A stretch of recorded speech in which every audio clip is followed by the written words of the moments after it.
ಅಕ್ಕ ನೋಡು. Happy birthday bro. ತೋರ್ಸು. ವಾ, ನನ್ನ ಇಷ್ಟದ ಕಲರ್. ಯಾವಾಗ್ಲೂ ಶಾಪಿಂಗ್. ನನ್ ಗೊತ್ತು ಅಮ್ಮ, ನಮ್ಮದು ಖರ್ಚು ಮಾಡೋ ವಯಸ್ಸಲ್ವಾ, ರೈಟ್? ಸೇವಿಂಗ್ ಮಾಡೋ ವಯಸ್ಸು ಕೂಡ. ನನ್ ಗೊತ್ತು ಅಪ್ಪ. ಸೇವ್ ಮಾಡಿ ಸರಿಯಾದ ಜಾಗದಲ್ಲಿ ಹೂಡಿಕೆ ಮಾಡಿ. ಮೊತ್ತದ ಮೇಲೆ ಬಡ್ಡಿ ಸಿಗುತ್ತೆ, ಅದನ್ನ ಮರು ಹೂಡಿಕೆ ಮಾಡಿದ್ರೆ ಬಡ್ಡಿ ಸಿಗ್ತಾ ಇರುತ್ತೆ. ನನ್ಗೆ ಗೊತ್ತಲ್ವಾ? RBI ಹೇಳುತ್ತೆ, ಪ್ರಾರಂಭಿಸಿ ಸರಿಯಾಗಿ, ಫೈನಾನ್ಷಿಯಲಿ ಸ್ಮಾರ್ಟ್ ಆಗಿ.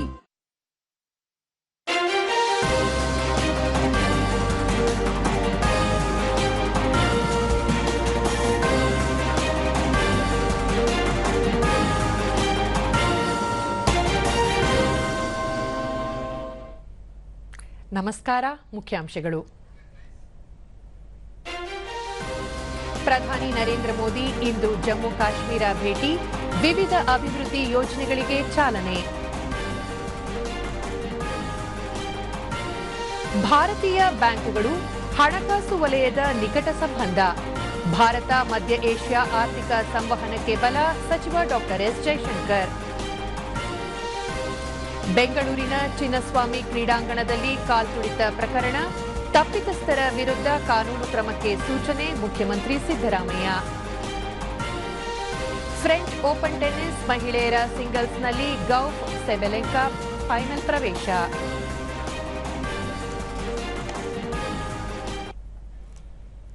ವಾರ್ತೆಗಳ ವಿವರ. ಪ್ರಧಾನಿ ನರೇಂದ್ರ ಮೋದಿ ಇಂದು ಜಮ್ಮು ಕಾಶ್ಮೀರಕ್ಕೆ ಭೇಟಿ ನೀಡುತ್ತಿದ್ದು, ವಿವಿಧ ಅಭಿವೃದ್ಧಿ ಯೋಜನೆಗಳಿಗೆ ಚಾಲನೆ ನೀಡುವುದರ ಜೊತೆಗೆ ಹಲವು ಕಾರ್ಯಕ್ರಮಗಳಿಗೆ ಶಂಕುಸ್ಥಾಪನೆಯನ್ನು ಸಹ ನೆರವೇರಿಸಲಿದ್ದಾರೆ. ಈ ವೇಳೆ ಉಧಾಂಪುರ್ ಶ್ರೀನಗರ ಬಾರಾಮುಲ್ಲಾ ರೈಲು ಸಂಪರ್ಕ ಯೋಜನೆ USBRL ಅನ್ನು ದೇಶಕ್ಕೆ ಸಮರ್ಪಿಸಲಿದ್ದಾರೆ.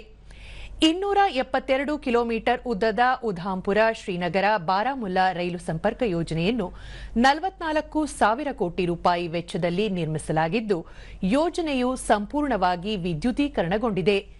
36 ಸುರಂಗಗಳು ಹಾಗೂ 943 ಸೇತುವೆಗಳನ್ನು ಸಹ ಈ ಯೋಜನೆಯಡಿ ನಿರ್ಮಿಸಲಾಗಿದೆ. ಕಾಶ್ಮೀರ ಕಣಿವೆಯನ್ನು ದೇಶದ ಉಳಿದ ಪ್ರದೇಶಗಳಿಗೆ ಸಂಪರ್ಕ ಕಲ್ಪಿಸಲಿದೆ ಹಾಗೂ ಸರ್ವ ಋತುಗಳಲ್ಲಿಯೂ ತಡೆರಹಿತ ರೈಲು ಸಂಪರ್ಕ ಕಲ್ಪಿಸಲಿದೆ. ವಿಶ್ವದ ಅತಿ ಎತ್ತರದ ರೈಲು ಕಮಾನು ಮಾದರಿಯ ಚಿನಾಬ್ ರೈಲ್ವೆ ಸೇತುವೆಯನ್ನು ಸಹ ಪ್ರಧಾನಿ ನರೇಂದ್ರ ಮೋದಿ ದೇಶಕ್ಕೆ ಸಮರ್ಪಿಸಲಿದ್ದು, ಭಾರತದ ಮೊದಲ ಕೇಬಲ್ ಸ್ಟೇಡ್ನಲ್ಲಿ ನಿರ್ಮಿಸಲಾಗಿರುವ ರೈಲ್ವೆ ಸೇತುವೆ ಇದಾಗಿದೆ.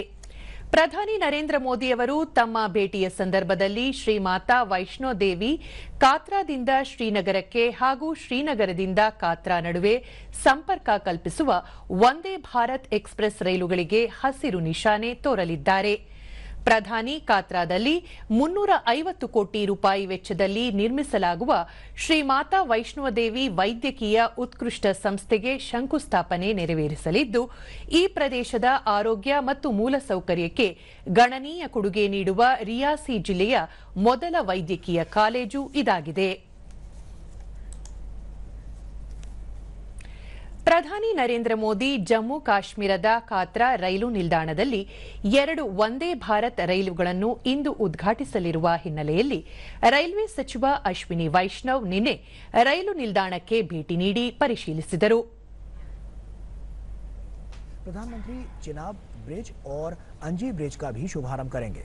रेल मंत्री ने कहा कि हमारे तकनीकी विभाग को चिनाब ब्रिज और अंजी ब्रिज का कार्य पूरा करने में कई कठिनाइयों का सामना करना पड़ा, लेकिन प्रधानमंत्री नरेंद्र मोदी के नेतृत्व में हम इस कठिन कार्य को भी पूरा कर पाए। चिनाब का ब्रिज ನಂತರ ಅವರು ಚಿನಾಬ್ ಸೇತುವೆ ಹಾಗೂ ಅಂಜಿ ಸೇತುವೆಗಳ ನಿರ್ಮಾಣ ತಾಂತ್ರಿಕ ಸವಾಲಿನ ಅಂಶಗಳಾಗಿದ್ದವು. ನಮ್ಮ ತಂತ್ರಜ್ಞರು ಈ ಸವಾಲನ್ನು ಎದುರಿಸಿ ಸೇತುವೆಗಳನ್ನು ನಿರ್ಮಿಸಿದ್ದಾರೆ. ಸವಾಲುಗಳ ನಿರ್ವಹಣೆಯಲ್ಲಿ ಪ್ರಧಾನಿ ನರೇಂದ್ರ ಮೋದಿ ಅವರು ನೀಡಿದ ಸಹಕಾರವನ್ನು ಸಹ ರೈಲ್ವೆ ಸಚಿವರು ಶ್ಲಾಘಿಸಿದ್ದಾರೆ. 260 kilometre per hour wind speed और जो जोन 5 सिस्मिक जोन के हिसाब से उसका डिजाइन है, यानी एक बहुत ही कॉम्प्लेक्स प्रोसेस से इसका डिजाइन किया गया है. इसकी फाउंडेशन देखो, अगर आप फाउंडेशन फुटबॉल फील्ड के आधे के बराबर है. 30,000 टन स्टील लगा है. ಪ್ರಧಾನಿ ನರೇಂದ್ರ ಮೋದಿ ನೇತೃತ್ವದ ಸರ್ಕಾರದ 11 ವರ್ಷಗಳ ಪಯಣವು ದಿಟ್ಟ ನಿರ್ಧಾರಗಳು, ಭವಿಷ್ಯದ ಸುಧಾರಣೆಗಳು ಮತ್ತು ಪರಿವರ್ತನಾತ್ಮಕ ಆಡಳಿತದಿಂದ ಕೂಡಿದೆ ಎಂದು ಕೇಂದ್ರ ಸಚಿವ ಜಿತೇಂದ್ರ ಸಿಂಗ್ ಬಣ್ಣಿಸಿದ್ದಾರೆ. ಸಂದರ್ಶನವೊಂದರಲ್ಲಿ ಈ ವಿಷಯ ಪ್ರಸ್ತಾಪಿಸಿರುವ ಸಚಿವರು, ಕಳೆದ 11 ವರ್ಷಗಳಲ್ಲಿ ದೇಶದ ಅಭಿವೃದ್ಧಿಯನ್ನು ಪುನರ್ ವ್ಯಾಖ್ಯಾನಿಸುವ ಮತ್ತು ವ್ಯವಸ್ಥೆಯಲ್ಲಿ ಸಾರ್ವಜನಿಕ ನಂಬಿಕೆಯನ್ನು ಪುನಃಸ್ಥಾಪಿಸಲಾಗಿದೆ. ಕಳೆದ ದಶಕದಲ್ಲಿ ದೀರ್ಘಕಾಲೀನ ರಾಷ್ಟ್ರೀಯ ಹಿತಾಸಕ್ತಿಗೆ ಆದ್ಯತೆ ನೀಡುವ ಮೂಲಕ ಪ್ರಮುಖ ನಿರ್ಧಾರಗಳನ್ನು ತೆಗೆದುಕೊಳ್ಳಲಾಗಿದೆ ಎಂದು ಹೇಳಿದ್ದಾರೆ. ಜಿಎಸ್ಟಿ ಜಾರಿ, ಡಿಜಿಟಲ್ ಇಂಡಿಯಾಗೆ ಒತ್ತು, ಬಾಹ್ಯಾಕಾಶ ಮತ್ತು ಪರಮಾಣು ಶಕ್ತಿಯಂತಹ ಕಾರ್ಯತಂತ್ರದ ಕ್ಷೇತ್ರಗಳನ್ನು ಖಾಸಗಿಯಾಗಿ ತೆರೆಯುವುದರ ಜೊತೆಗೆ ಪ್ರತಿಯೊಂದು ಉಪಕ್ರಮವು ಸ್ವಾವಲಂಬಿ ಮತ್ತು ಜಾಗತಿಕವಾಗಿ ಸ್ಪರ್ಧಾತ್ಮಕ ಭಾರತದ ದೃಷ್ಟಿಕೋನದಿಂದ ಮುನ್ನಡೆಯಲಾಗಿದೆ ಎಂದು ತಿಳಿಸಿದ್ದಾರೆ. ಭಾರತವನ್ನು ಉದಯೋನ್ಮುಖ ಜಾಗತಿಕ ತಂತ್ರಜ್ಞಾನ ಕೇಂದ್ರವಾಗಿ ರೂಪಿಸಲಾಗಿದೆ. ವಿಶೇಷವಾಗಿ ಲಸಿಕೆ ಅಭಿವೃದ್ಧಿ, ಆನುವಂಶಿಕ ಶೋಧನೆ ಮತ್ತು ಜೈವಿಕ ಉದ್ಯಮಶೀಲತೆಯಲ್ಲಿ ನಾವೀನ್ಯತೆ ಬೆಳೆಸುವಲ್ಲಿ ಜೈವಿಕ ತಂತ್ರಜ್ಞಾನ ಇಲಾಖೆ ವಿಸ್ತೃತ ಪಾತ್ರ ವಹಿಸಿದೆ ಎಂದು ಹೇಳಿರುವ ಸಚಿವರು, ಮುಂದಿನ 25 ವರ್ಷಗಳಲ್ಲಿ ಭಾರತವನ್ನು ಜಾಗತಿಕವಾಗಿ 3ನೇ ಸ್ಥಾನಕ್ಕೆ ಕೊಂಡೊಯ್ಯುವ ದಿಸೆಯಲ್ಲಿ ಅಡಿಪಾಯ ಹಾಕಲಾಗಿದೆ ಎಂದು ಸಚಿವ ಜಿತೇಂದ್ರ ಸಿಂಗ್ ಹೇಳಿದ್ದಾರೆ. ಭಾರತೀಯ ಬ್ಯಾಂಕ್ಗಳು ಮತ್ತು ಹಣಕಾಸು ವಲಯದ ನಡುವಿನ ನಿಕಟ ಸಂಬಂಧ ಭಾರತ ಮಧ್ಯ ಏಷ್ಯಾ ಆರ್ಥಿಕ ಸಂವಹನವನ್ನು ಬಲಪಡಿಸುತ್ತದೆ ಎಂದು ವಿದೇಶಾಂಗ ಸಚಿವ ಡಾ ಎಸ್ ಜೈಶಂಕರ್ ಹೇಳಿದ್ದಾರೆ. ದೆಹಲಿಯಲ್ಲಿ ನಿನ್ನೆ ನಡೆದ ಭಾರತ ಮಧ್ಯ ಏಷ್ಯಾ ವ್ಯಾಪಾರ ಮಂಡಳಿಯ ಸಭೆಯಲ್ಲಿ ಸಚಿವರು, ಮಧ್ಯ ಏಷ್ಯಾದ ಬ್ಯಾಂಕ್ಗಳು ಭಾರತೀಯ ಬ್ಯಾಂಕ್ಗಳಲ್ಲಿ ವಿಶೇಷ ರೂಪಾಯಿ ಓಸ್ಟ್ರೋ ಖಾತೆಗಳನ್ನು ತೆರೆಯಲು ಪ್ರಾರಂಭಿಸಿವೆ. ಈ ನಡುವೆ ಯುಪಿಐ ಬಳಕೆಯ ಬಗ್ಗೆಯೂ ಇಲ್ಲಿ ಕೆಲವು ಚರ್ಚೆಗಳು ನಡೆದಿವೆ ಎಂದು ಹೇಳಿದರು. ಭಾರತ ಮತ್ತು ಮಧ್ಯ ಏಷ್ಯಾ ನಡುವಿನ ಸಂಪರ್ಕವನ್ನು ಸುಧಾರಿಸುವ ಬಗ್ಗೆ ಪ್ರಸ್ತಾಪಿಸಿದ ಸಚಿವರು, ವ್ಯಾಪಾರ ಕ್ಷೇತ್ರವನ್ನು ವೈವಿಧ್ಯಮಯಗೊಳಿಸುವುದು ಹಾಗೂ ಆರ್ಥಿಕ ಸಂವಹನಗಳಲ್ಲಿ ಹೆಚ್ಚಿನ ಸುಸ್ಥಿರತೆ ಸಾಧಿಸುವುದು ಅಗತ್ಯವಾಗಿದೆ. ವಾಯು ಸೇವೆಗಳ ವಿಸ್ತರಣೆ ಜೊತೆಗೆ ಸಾರಿಗೆ ಕಾರ್ಯವಿಧಾನಗಳನ್ನು ಇನ್ನಷ್ಟು ಸುಗಮಗೊಳಿಸಬೇಕಿದೆ ಎಂದು ಡಾ ಎಸ್ ಜೈಶಂಕರ್ ತಿಳಿಸಿದರು. How do we improve our connectivity? Because that has been a big obstacle. And I hear talk about both land and air connectivity. So what this means is more resources and effort in the INSTC, the International North-South Transport Corridor. Greater use of Chabahar port will surely reduce travel distance and costs. ಈ ನಡುವೆ ಕಜಾಕಿಸ್ತಾನ್ ಉಪ ಪ್ರಧಾನಮಂತ್ರಿ ಮತ್ತು ವಿದೇಶಾಂಗ ಸಚಿವ ಮುರಾದ್ ನರ್ಟ್ಲು ಅವರನ್ನು ವಿದೇಶಾಂಗ ಸಚಿವ ಡಾ ಎಸ್ ಜೈಶಂಕರ್ ಭೇಟಿಯಾಗಿ ಮಾತುಕತೆ ನಡೆಸಿದರು. ಈ ಸಂದರ್ಭದಲ್ಲಿ ಉಭಯ ನಾಯಕರು ಭಾರತ ಮತ್ತು ಕಜಾಕಿಸ್ತಾನ್ ಸಂಬಂಧಗಳನ್ನು ಬಲಪಡಿಸುವ ಸಹಕಾರ ಕಾರ್ಯಕ್ರಮಕ್ಕೆ ಸಹಿ ಹಾಕಿದರು. ಅಲ್ಲದೆ ರಾಜಕೀಯ, ವ್ಯಾಪಾರ, ಹೂಡಿಕೆ ಮತ್ತು ಇಂಧನ ಸಹಕಾರದ ಮೇಲೆ ಕೇಂದ್ರೀಕರಿಸುವ ಎರಡೂ ದೇಶಗಳ ನಡುವಿನ ಕಾರ್ಯತಂತ್ರದ ಪಾಲುದಾರಿಕೆಯ ಅಂಶಗಳ ಬಗ್ಗೆಯೂ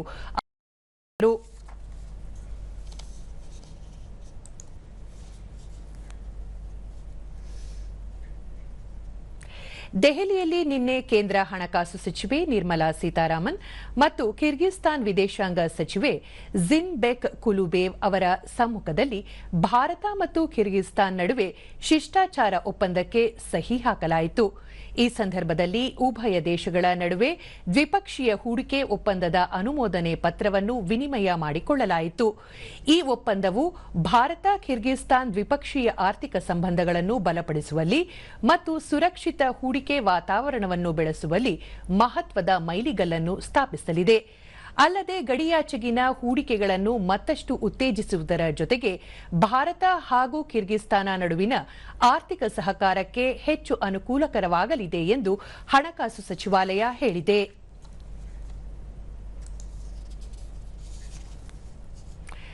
ಜಾಗತಿಕ ದಕ್ಷಿಣದ ಅಗತ್ಯಗಳನ್ನು ಹಾಗೂ ಆಕಾಂಕ್ಷೆಗಳನ್ನು ಪೂರೈಸುವ ನಿಟ್ಟಿನಲ್ಲಿ ನ್ಯಾಯಯುತ ಮತ್ತು ನಿಯಮ ಆಧಾರಿತ ಜಾಗತಿಕ ವ್ಯಾಪಾರ ವ್ಯವಸ್ಥೆಗೆ ಭಾರತದ ಬೆಂಬಲವನ್ನು ಲೋಕಸಭಾ ಸ್ಪೀಕರ್ ಓಂ ಬಿರ್ಲಾ ಪುನರುಚ್ಚರಿಸಿದ್ದಾರೆ. ಬ್ರೆಜಿಲಿಯಾದಲ್ಲಿ ನಿನ್ನೆ ನಡೆದ ಆರ್ಥಿಕ ಅಭಿವೃದ್ಧಿಗಾಗಿ ಹೊಸ ಮಾರ್ಗಗಳ ಹುಡುಕಾಟದಲ್ಲಿ ಬ್ರಿಕ್ಸ್ ಸಂಸದೀಯ ಕ್ರಮಗಳ ಕುರಿತ ಕಾರ್ಯಕಾರಿ ಅಧಿವೇಶನದಲ್ಲಿ ಅವರು ಜಂಟಿ ಪ್ರಯತ್ನಗಳು ಮತ್ತು ಮಾತುಕತೆಯ ಮೂಲಕ ಆರ್ಥಿಕ ಅಭಿವೃದ್ಧಿಯ ಕುರಿತು ಹೊಸ ವ್ಯಾಖ್ಯಾನ ರೂಪಿಸಬಹುದಾದ ಅತ್ಯಂತ ಪ್ರಮುಖವಾದ ವೇದಿಕೆಯಾಗಿ ಬ್ರಿಕ್ಸ್ ಸಂಸದೀಯ ವೇದಿಕೆಯನ್ನು ಭಾರತವು ಪರಿಗಣಿಸುತ್ತದೆ ಎಂದು ಒತ್ತಿ ಹೇಳಿದರು. ಬ್ರಿಕ್ಸ್ ಸಮೂಹ ಸುಮಾರು 45% ಜನಸಂಖ್ಯೆಯನ್ನು ಪ್ರತಿನಿಧಿಸಲಿದ್ದು, ಖರೀದಿ ಶಕ್ತಿ ಸಮಾನತೆಯ ಆಧಾರದ ಮೇಲೆ ಜಾಗತಿಕ ಜಿಡಿಪಿಗೆ 40% ಕೊಡುಗೆ ನೀಡುತ್ತದೆ. ಜಾಗತಿಕ ಸವಾಲುಗಳ ನಡುವೆಯೂ ಬ್ರಿಕ್ಸ್ ರಾಷ್ಟ್ರಗಳು ಆರ್ಥಿಕ ಅಭಿವೃದ್ಧಿಯ ಕ್ಷೇತ್ರದಲ್ಲಿ ಸ್ಫೂರ್ತಿದಾಯಕ ಪ್ರಗತಿಯನ್ನು ಸಾಧಿಸಿವೆ. ಈ ಪ್ರಗತಿಯನ್ನು ಮತ್ತಷ್ಟು ಬಲಪಡಿಸಲು ಬ್ರಿಕ್ಸ್ ರಾಷ್ಟ್ರಗಳು ವ್ಯಾಪಾರ, ಹೂಡಿಕೆ ಮತ್ತು ಆರ್ಥಿಕ ಸಹಕಾರವನ್ನು ಹೆಚ್ಚಿಸಬೇಕು ಎಂದು ಓಂ ಬಿರ್ಲಾ ತಿಳಿಸಿದರು. ವಿಜ್ಞಾನ ಹಾಗೂ ತಂತ್ರಜ್ಞಾನವನ್ನು ಕೃಷಿಯೊಂದಿಗೆ ಜೋಡಿಸುವ ವಿಕಸಿತ ಕೃಷಿ ಸಂಕಲ್ಪ ಅಭಿಯಾನ ಸರ್ಕಾರದ ಅತ್ಯಂತ ಪ್ರಮುಖ ಉಪಕ್ರಮವಾಗಿದೆ ಎಂದು ಕೇಂದ್ರ ಕೃಷಿ ಸಚಿವ ಶಿವರಾಜ್ ಸಿಂಗ್ ಚೌಹಾಣ್ ಹೇಳಿದ್ದಾರೆ. ಪಂಜಾಬ್ನ ಪಟಿಯಾಲಾದಲ್ಲಿ ನಿನ್ನೆ ಅವರು ದೇಶಾದ್ಯಂತ ಇರುವ ಕೃಷಿ ವಿಜ್ಞಾನಿಗಳೊಂದಿಗೆ ಸಂವಾದ ನಡೆಸಿ ಪ್ರಯೋಗಾಲಯಗಳು ಹಾಗೂ ಕೃಷಿ ಭೂಮಿಯ ನಡುವಿನ ಅಂತರವನ್ನು ತಗ್ಗಿಸಲು ಶ್ರಮಿಸುತ್ತಿರುವುದಾಗಿ, ಹೊಸ ತಂತ್ರಜ್ಞಾನಗಳು, ಆವಿಷ್ಕಾರಗಳು, ಅತ್ಯಾಧುನಿಕ ಕೃಷಿ ವಿಧಾನ, ಸರ್ಕಾರದ ಯೋಜನೆಗಳು ರೈತರಿಗೆ ತಲುಪುವಂತೆ ಮಾಡಲಾಗುತ್ತಿದೆ ಎಂದು ಹೇಳಿದರು. ಅಭಿಯಾನದಡಿ ಕಳೆದ ಮೇ 29ರಿಂದ ಜೂನ್ 12ರವರೆಗೆ 2,000 ವಿಜ್ಞಾನಿಗಳ ತಂಡ ಗ್ರಾಮಗಳಲ್ಲಿ ರೈತರೊಂದಿಗೆ ನೇರವಾಗಿ ತೊಡಗಿಸಿಕೊಳ್ಳಲಿದೆ. ದೇಶಾದ್ಯಂತ 1.5 ಕೋಟಿ ರೈತರನ್ನು ತಲುಪುವ ಗುರಿ ಹೊಂದಲಾಗಿದೆ. ವ್ಯಕ್ತಿಗತವಾಗಿ ತಾವು 20 ರಾಜ್ಯಗಳಲ್ಲಿ ಪ್ರವಾಸ ಕೈಗೊಂಡು ರೈತರೊಂದಿಗೆ ನೇರವಾಗಿ ಸಂವಾದ ನಡೆಸುವುದಾಗಿ ಹೇಳಿದರು. केवीके उन्नतशील किसान एग्रीकल्चर यूनिवर्सिटी तो पूरे देश में मिलकर सब निकल रहे हैं ताकि गांव-गांव किसानों के बीच में जाएं और किसानों को नए शोध, रिसर्च उनसे अवगत कराएं और किसान जो तकलीफ महसूस कर रहा है वो सरकार और वैज्ञानिकों तक पहुंचे ताकि नए रिसर्च हो सके, शोध हो सके और कृषि के क्षेत्र में नीति बनाते समय इन चीजों का ध्यान रखा जाए. 108 ಆಂಬ್ಯುಲೆನ್ಸ್ ಆರೋಗ್ಯ ಕವಚ ಸೇವೆಯನ್ನು ಖಾಸಗಿ ಸಂಸ್ಥೆಯಿಂದ ಹಿಂಪಡೆದು ಆರೋಗ್ಯ ಮತ್ತು ಕುಟುಂಬ ಕಲ್ಯಾಣ ಇಲಾಖೆಯಿಂದ ನಿರ್ವಹಣೆ ಮಾಡುವ ಹೊಣೆಯನ್ನು ಸಚಿವ ಸಂಪುಟ ಸಭೆ ಅಂಗೀಕರಿಸಿದೆ. ಮುಖ್ಯಮಂತ್ರಿ ಸಿದ್ದರಾಮಯ್ಯ ಅವರ ಅಧ್ಯಕ್ಷತೆಯಲ್ಲಿ ನಿನ್ನೆ ವಿಧಾನಸೌಧದಲ್ಲಿ ನಡೆದ ಸಚಿವ ಸಂಪುಟದ ಬಳಿಕ ಸುದ್ದಿಗೋಷ್ಠಿಯಲ್ಲಿ ಮಾಹಿತಿ ನೀಡಿದ ಕಾನೂನು ಮತ್ತು ಸಂಸದೀಯ ವ್ಯವಹಾರಗಳ ಸಚಿವ ಎಚ್ಕೆ ಪಾಟೀಲ್, 112 ಎನ್ಜಿಇಆರ್ಎಸ್ ತಂತ್ರಾಂಶ ಬಳಸಿ ಕಮಾಂಡೆಂಟ್ ಕೇಂದ್ರಗಳ ಮೂಲಕ ಆಂಬ್ಯುಲೆನ್ಸ್ ಅನ್ನು ಜಿಲ್ಲಾಡಳಿತದಿಂದ ನಿರ್ವಹಣೆ ಮಾಡಲಾಗುವುದು ಎಂದು ತಿಳಿಸಿದರು. ಗೃಹ ಆರೋಗ್ಯ ಯೋಜನೆಯಡಿ ಪರೀಕ್ಷಾ ಸಲಕರಣೆಗಳ ಖರೀದಿಗೆ 185 ಕೋಟಿ ರೂಪಾಯಿಗಳ ಅನುದಾನ ಮಂಜೂರಾತಿಗೆ ಸಮ್ಮತಿಸಲಾಗಿದೆ. ಬೆಂಗಳೂರಿನ ಭಾರತೀಯ ವಿಜ್ಞಾನ ಕೇಂದ್ರದ ಆವರಣದಲ್ಲಿ ವಿಜ್ಞಾನ ಹಾಗೂ ಸಂಶೋಧನಾ ಚಟುವಟಿಕೆಗಳಿಗಾಗಿ ಕ್ವಾಂಟಮ್ ಪಾರ್ಕ್ ಸ್ಥಾಪನೆಗೆ ಸಮ್ಮತಿಸಲಾಗಿದೆ. ಕೇಂದ್ರ ಸರ್ಕಾರದ ಸಹಯೋಗದಲ್ಲಿ ಸರ್ಕಾರಿ ಐಟಿಐ ಸಂಸ್ಥೆಗಳು ಸೇರಿದಂತೆ ವಿವಿಧ ವೃತ್ತಿ ತರಬೇತಿ ಸಂಸ್ಥೆಗಳನ್ನು ಉನ್ನತೀಕರಣಗೊಳಿಸಲಾಗುವುದು. ತುಮಕೂರಿನ ವಸಂತ ನರಸಾಪುರ, ಕೋಲಾರದ ನರಸಾಪುರ ಕೈಗಾರಿಕಾ ಪ್ರದೇಶದಲ್ಲಿ ಕೇಂದ್ರ ಸರ್ಕಾರದ ಸಹಯೋಗದಲ್ಲಿ ದುಡಿಯುವ ಮಹಿಳೆಯರ ವಸತಿ ಗೃಹ ನಿರ್ಮಾಣಕ್ಕೆ ಅನುಮೋದನೆ ನೀಡಿರುವುದಾಗಿ ತಿಳಿಸಿದರು. ದಂಡನೆಯನ್ನು ವಿಧಿಸಲು ರಾಜ್ಯ ಸಚಿವ ಸಂಪುಟ ನಿರ್ಣಯಿಸಿದೆ. 1 ಲಕ್ಷ ಬಹುಮಹಡಿ ವಸತಿ ಯೋಜನೆಯ ಫಲಾನುಭವಿಗಳು ಬ್ಯಾಂಕ್ ಅಥವಾ ಹಣಕಾಸು ಸಂಸ್ಥೆಗಳಿಂದ ಪಡೆದಿರುವ ಸಾಲಕ್ಕೆ ಪಾವತಿಸಬೇಕಾಗಿರುವ ಬಡ್ಡಿಗೆ ಸರ್ಕಾರದ ಸಹಾಯಧನವನ್ನು ಒದಗಿಸುವ ಬಡ್ಡಿ ಸಹಾಯಧನ ಯೋಜನೆಗೆ ರಾಜ್ಯ ಸರ್ಕಾರ ಅನುಮೋದನೆಯನ್ನು ನೀಡಿದೆ. ಮೂಲಭೂತ ಅಭಿವೃದ್ಧಿ ಬಂದರು ಮತ್ತು ಒಳನಾಡು ಜಲಸಾರಿಗೆ ಇಲಾಖೆ ಚಿಕ್ಕಮಗಳೂರು ಜಿಲ್ಲೆಯ ಏರ್ ಸ್ಟ್ರಿಪ್ ಅನ್ನು ಅಭಿವೃದ್ಧಿಪಡಿಸಲು ಅಗತ್ಯವಿರುವ 17.01 ಎಕರೆ ಖಾಸಗಿ ಜಮೀನನ್ನು ಸ್ವಾಧೀನಪಡಿಸಿಕೊಳ್ಳಲು 17 ಕೋಟಿ 5 ಲಕ್ಷ ರೂಪಾಯಿಗಳ ಅನುದಾನವನ್ನು ಬಿಡುಗಡೆ ಮಾಡುವ ಬಗ್ಗೆ ರಾಜ್ಯ ಸಚಿವ ಸಂಪುಟ ಇವತ್ತು ಅನುಮೋದನೆಯನ್ನು ನೀಡಿದೆ. ಸಾರಿಗೆ ಇಲಾಖೆಯವರು ಅರಸೀಕೆರೆಯಲ್ಲಿನ ಕರ್ನಾಟಕ ರಾಜ್ಯ ರಸ್ತೆ ಸಾರಿಗೆ ನಿಗಮದ ಬಸ್ ನಿಲ್ದಾಣವನ್ನು 20 ಕೋಟಿ ರೂಪಾಯಿಗಳ ಅಂದಾಜು ಮೊತ್ತದಲ್ಲಿ ಪುನರ್ ನಿರ್ಮಾಣ ಮಾಡಲು ಆಡಳಿತಾತ್ಮಕ ಅನುಮೋದನೆಯನ್ನು ನೀಡಿದ್ದೇವೆ. ಎಲ್ಲಿ ಏನು ಚಿನ್ನಸ್ವಾಮಿ ಕ್ರೀಡಾಂಗಣದಲ್ಲಿ ನಡೆದ ದುರ್ಘಟನೆ ಬಗ್ಗೆ ಸಚಿವ ಸಂಪುಟ ಸಭೆಯಲ್ಲಿ ಚರ್ಚೆ ನಡೆಸಲಾಗಿದೆ. ಸರ್ಕಾರ ಘಟನೆಯನ್ನು ಗಂಭೀರವಾಗಿ ಪರಿಗಣಿಸಲಾಗಿದೆ. ಮುಖ್ಯಮಂತ್ರಿ ಸಿದ್ದರಾಮಯ್ಯ ದುರ್ಘಟನೆಯ ಬಗ್ಗೆ ತೀವ್ರ ದುಃಖಿತರಾಗಿದ್ದಾರೆ. ಸಹೋದ್ಯೋಗಿ ಸಚಿವ ಅಭಿಪ್ರಾಯ ಸಂಗ್ರಹಿಸಿದ್ದು ಮತ್ತಷ್ಟು ಚರ್ಚೆಗೆ ವಿಶೇಷ ಸಭೆ ನಡೆಸಿದ್ದಾರೆ ಎಂದು ತಿಳಿಸಿದರು. ಈಗಾಗಲೇ ಘಟನೆಯ ಬಗ್ಗೆ ಮ್ಯಾಜಿಸ್ಟ್ರೇಟ್ ವಿಚಾರಣೆ ನಡೆಯುತ್ತಿದ್ದು ಪೊಲೀಸ್ ಇಲಾಖೆ ಎಫ್ಐಆರ್ ದಾಖಲಿಸಿ ಕಾನೂನು ರೀತಿಯ ತನಿಖೆ ಮುಂದುವರೆಸಲಿದೆ ಎಂದು ತಿಳಿಸಿದರು.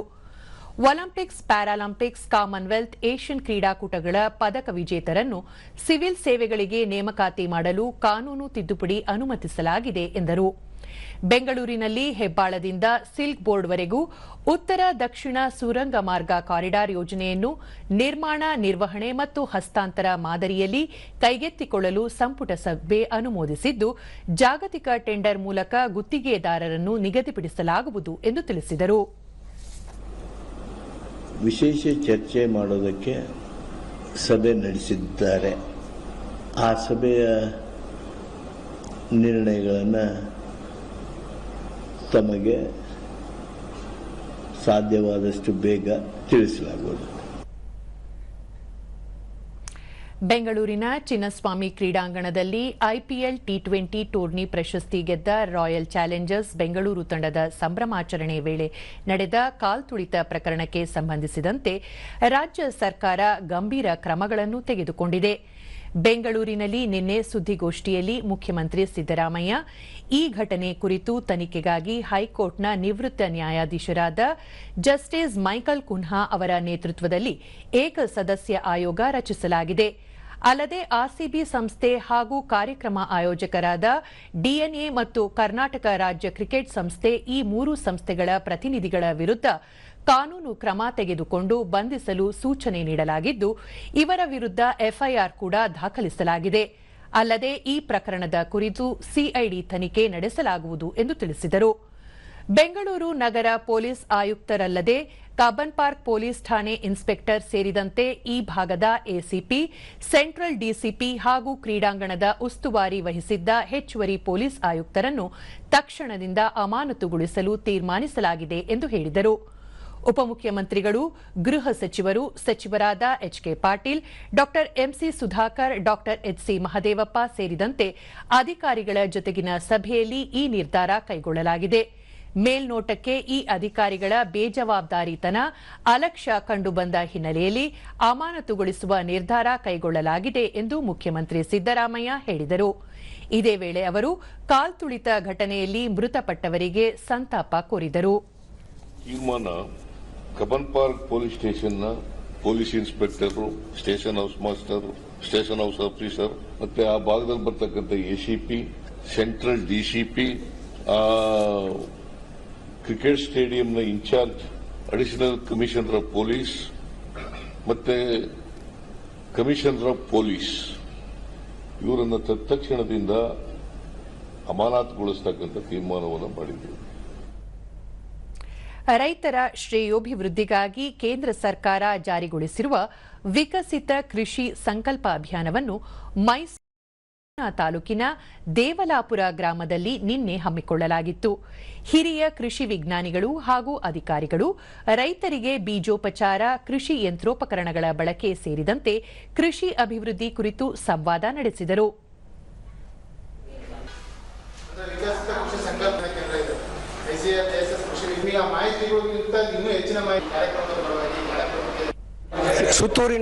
ದೂರದರ್ಶನದೊಂದಿಗೆ ರೈತ ಲಿಂಗಣ್ಣ ಅಭಿಯಾನದ ಮೂಲಕ ಕೃಷಿ ತಾಂತ್ರಿಕತೆ, ವಿವಿಧ ಕೃಷಿ ಮಾದರಿ ಸೇರಿದಂತೆ ಸಸ್ಯ ಸಂರಕ್ಷಣೆ, ಸರ್ಕಾರದ ಹಲವು ಯೋಜನೆಗಳ ಬಗ್ಗೆ ತಿಳಿಯಲು ಸಾಧ್ಯವಾಯಿತು ಎಂದರು.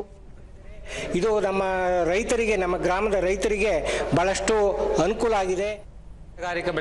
ಇನ್ನೊಬ್ಬ ರೈತ ಪ್ರಸನ್ನ ಕುಮಾರ್, ವಿಜ್ಞಾನಿಗಳು ಮತ್ತು ಅಧಿಕಾರಿಗಳು ಗ್ರಾಮಗಳಿಗೆ ಬಂದು ಬೀಜೋತ್ಪಾದನೆ, ಪಶುಸಂಗೋಪನೆ, ಮೀನುಗಾರಿಕೆ, ಸಾಕಾಣಿಕೆ ಸೇರಿದಂತೆ ಮಾಹಿತಿ ನೀಡುತ್ತಿರುವುದರಿಂದ ರೈತರಿಗೆ ತುಂಬಾ ಅನುಕೂಲವಾಗಿದೆ ಎಂದರು.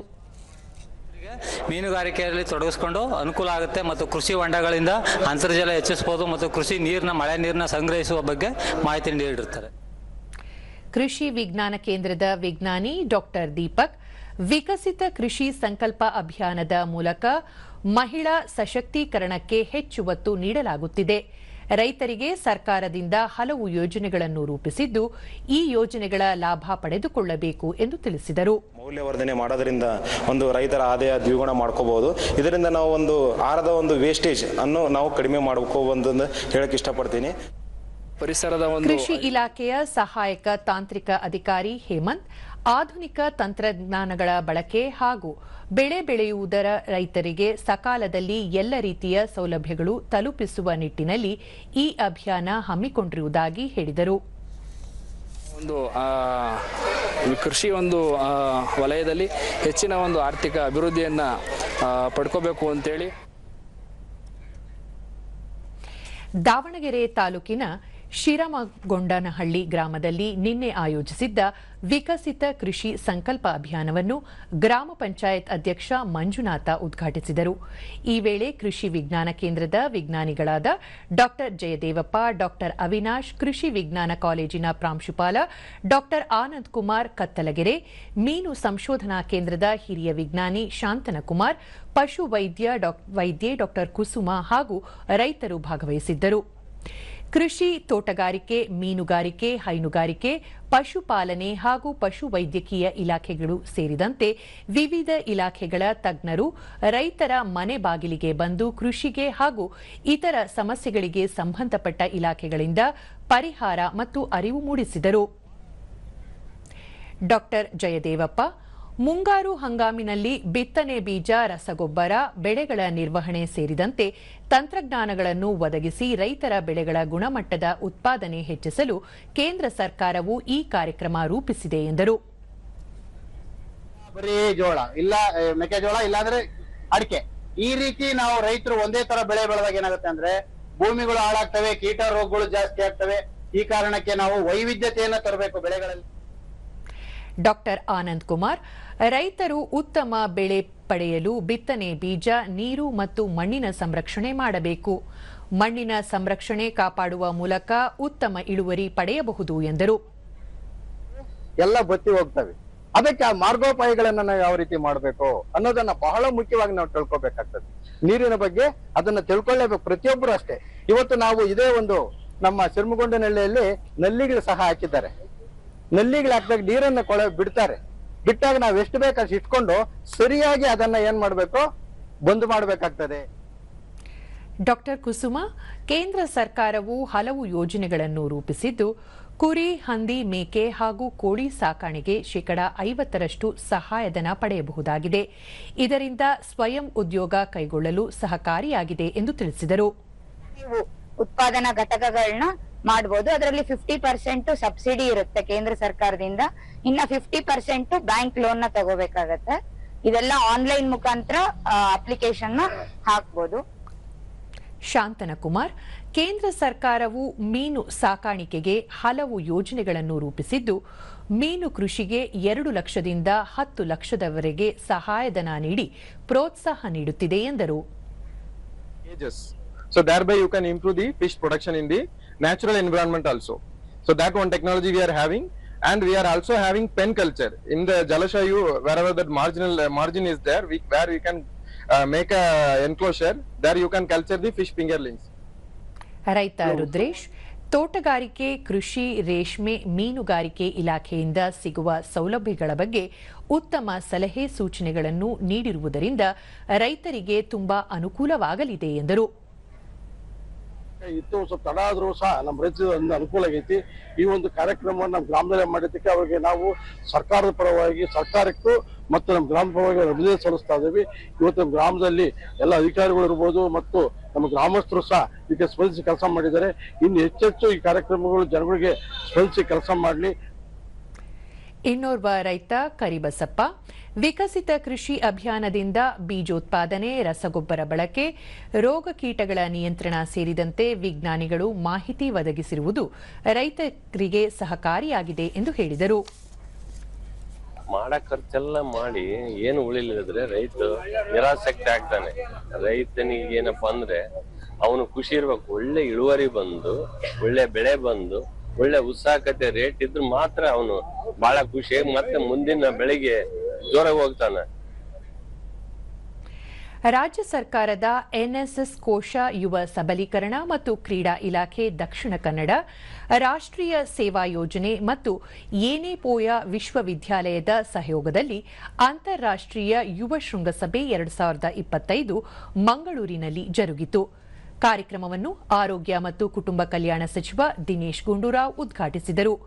ಯುವ ಸಬಲೀಕರಣ ಕ್ರೀಡಾ ಇಲಾಖೆಯ ಬೆಂಗಳೂರು ಆಯುಕ್ತ ಚೇತನ್ ಆರ್, ಏನಾಪೋಯ ವಿಶ್ವವಿದ್ಯಾಲಯದ ಕುಲಪತಿ ಡಾ ಅಬ್ದುಲ್ ಕುನ್ಹಿ, ಉಪಕುಲಪತಿ ವಿಜಯ್ ಕುಮಾರ್, ಮಾಜಿ ಸಚಿವ ಅಭಯಚಂದ್ರ ಜೈನ್ ಸೇರಿದಂತೆ 18 ದೇಶದ ಪ್ರತಿನಿಧಿಗಳು ಉಪಸ್ಥಿತರಿದ್ದರು. ನಾವೆಲ್ಲರೂ ಕೂಡ vice chancellor, registrar, pro vice chancellor, registrar.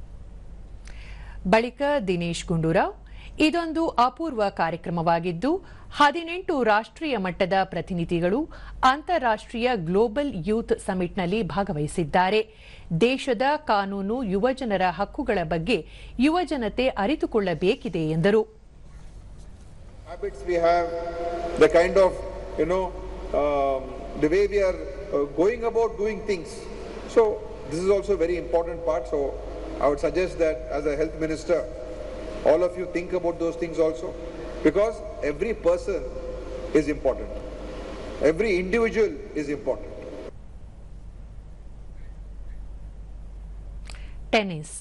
ಪ್ಯಾರಿಸ್ನಲ್ಲಿ ನಡೆಯುತ್ತಿರುವ French Open grand slam tennis ಟೂರ್ನಿಯ ಮಹಿಳೆಯರ ಸಿಂಗಲ್ಸ್ ವಿಭಾಗದಲ್ಲಿ ಅಮೆರಿಕದ ಕೋಕೋ ಗೌಫ್ ಮತ್ತು ಬೆಲರೋಸ್ನ ಅರೈನಾ ಸೆಬೆಲೆಂಕಾ ಫೈನಲ್ಸ್ ಪ್ರವೇಶಿಸಿದ್ದಾರೆ. ಮೊದಲ ಸೆಮಿಫೈನಲ್ಸ್ ಪಂದ್ಯದಲ್ಲಿ ವಿಶ್ವದ 2ನೇ ಶ್ರೇಯಾಂಕಿತೆ ಕೋಕೋ ಗೌಫ್ ಅವರು 6-1, 6-2 ನೇರ ಗೇಮ್ಗಳಿಂದ ಫ್ರಾನ್ಸ್ನ ಲೂಯಿಸ್ ಬೋಯಿಸನ್ ಅವರನ್ನು ಪರಾಭವಗೊಳಿಸಿ ಪ್ರಶಸ್ತಿ ಸುತ್ತು ತಲುಪಿದರು.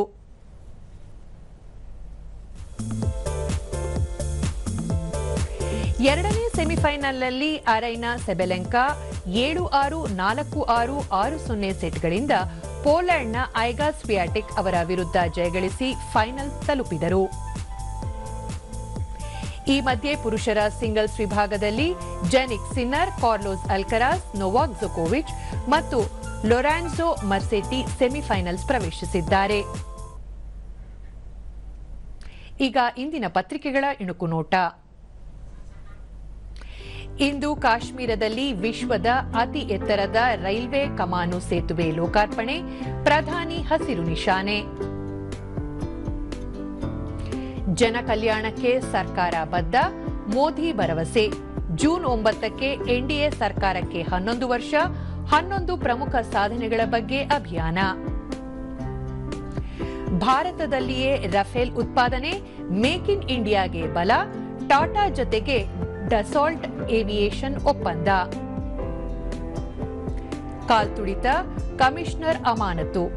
ಆರ್ಸಿಬಿ, ಕೆಎಸ್ಸಿಎ, ಡಿಎನ್ಎ ಸಂಸ್ಥೆಗಳ ವಿರುದ್ಧ ಸಿಐಡಿ ತನಿಖೆ. ನೂತನ ಕಮಿಷನರ್ ಆಗಿ ಸೀಮಂತ್ ಕುಮಾರ್ ಸಿಂಗ್. ಫೈನಲ್ಗೆ ಅರಿನಾ ಸೆಬೆಲೆಂಕಾ ಲಗ್ಗೆ, ಸತತ 4ನೇ ಪ್ರಶಸ್ತಿ ಗೆಲ್ಲುವ ಈಗ ಸ್ವಿಯಾಟೆಕ್ ಕನಸು ಭಗ್ನ. ಇವು ಇಂದಿನ ಪತ್ರಿಕೆಗಳ ಪ್ರಮುಖ ಸುದ್ದಿ. ಉಳಿದಂತೆ ರಾಜ್ಯದ ಜಲಾಶಯಗಳಿಗೆ ಜೀವಕಳೆ, 32 ಟಿಎಂಸಿ ನೀರು ಸಂಗ್ರಹ, ಕರಾವಳಿ ಮಲೆನಾಡಿಗೆ ಸಾಧಾರಣ ಮಳೆ. ಸರ್ಕಾರದಿಂದಲೇ ಆಂಬ್ಯುಲೆನ್ಸ್ ಕಂಟ್ರೋಲ್, ಗೃಹ ಆರೋಗ್ಯ ಯೋಜನೆ ಜಾರಿಗೆ ಸಚಿವ ಸಂಪುಟ ಸಭೆಯಲ್ಲಿ ನಿರ್ಧಾರ. ಅಯೋಧ್ಯೆ ರಾಮ ಮಂದಿರದಲ್ಲಿ ರಾಜ ರಾಮ ದರ್ಬಾರ್ ಶುರು. ರಾಮ ದರ್ಬಾರ್ 8 ನೂತನ ದೇಗುಲದ ವಿಗ್ರಹಗಳ ಪ್ರಾಣ ಪ್ರತಿಷ್ಠಾಪನೆ ಸಂಪನ್ನ. 3 ದಿನಗಳ ಧಾರ್ಮಿಕ ವಿಧಿಗಳು ಪೂರ್ಣ. ಹಣ ಪಾವತಿಗೆ ಆಸ್ಪತ್ರೆಗಳ ಒತ್ತಡ ಹಿನ್ನೆಲೆ ಪೊಲೀಸರ ಚಿಕಿತ್ಸೆಗೆ ಇನ್ನು ಆನ್ಲೈನ್ ಬಿಲ್ ಪಾವತಿ. ಮ್ಯಾಜಿಸ್ಟ್ರೇಟ್ ತನಿಖೆ ಆರಂಭ. ಆರ್ಸಿಬಿ ಮ್ಯಾನೇಜ್ಮೆಂಟ್, ಕೆಎಸ್ಸಿಎಗೆ ಜಿಲ್ಲಾಧಿಕಾರಿ ನೋಟಿಸ್. ದುರಂತಕ್ಕೆ ನಿರ್ಲಕ್ಷ್ಯವೇ ಕಾರಣವೆಂದ ತನಿಖಾಧಿಕಾರಿ.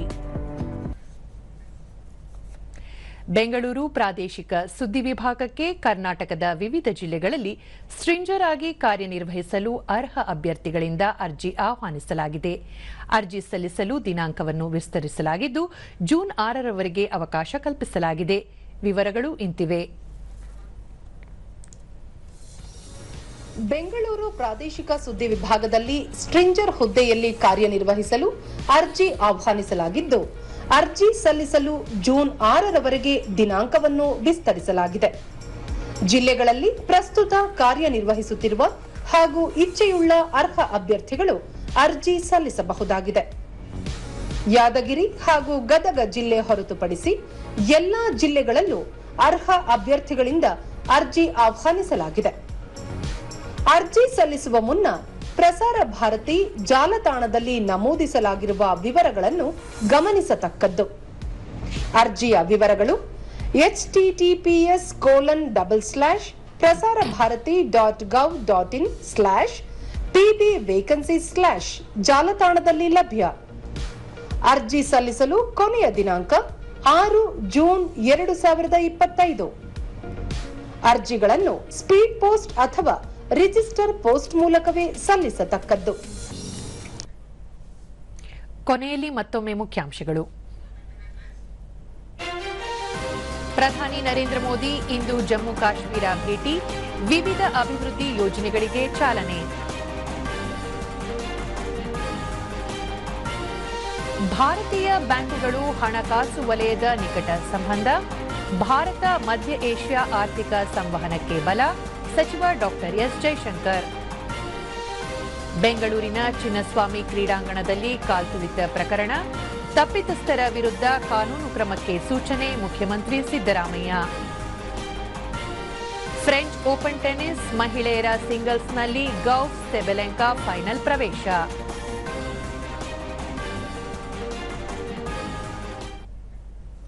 ನಮ್ಮ ವಾರ್ತಾ ಪ್ರಸಾರವನ್ನು ನೀವು ಡಿಡಿ ಚಂದನ ನ್ಯೂಸ್ ಯೂಟ್ಯೂಬ್, ಎಕ್ಸ್ ಖಾತೆ, ಫೇಸ್ಬುಕ್ ಹಾಗೂ ಇನ್ಸ್ಟಾಗ್ರಾಂನಲ್ಲೂ ವೀಕ್ಷಿಸಬಹುದು. ನಮ್ಮ ಮುಂದಿನ ವಾರ್ತಾ ಪ್ರಸಾರ ಬೆಳಗ್ಗೆ 11 ಗಂಟೆಗೆ. ನಮಸ್ಕಾರ.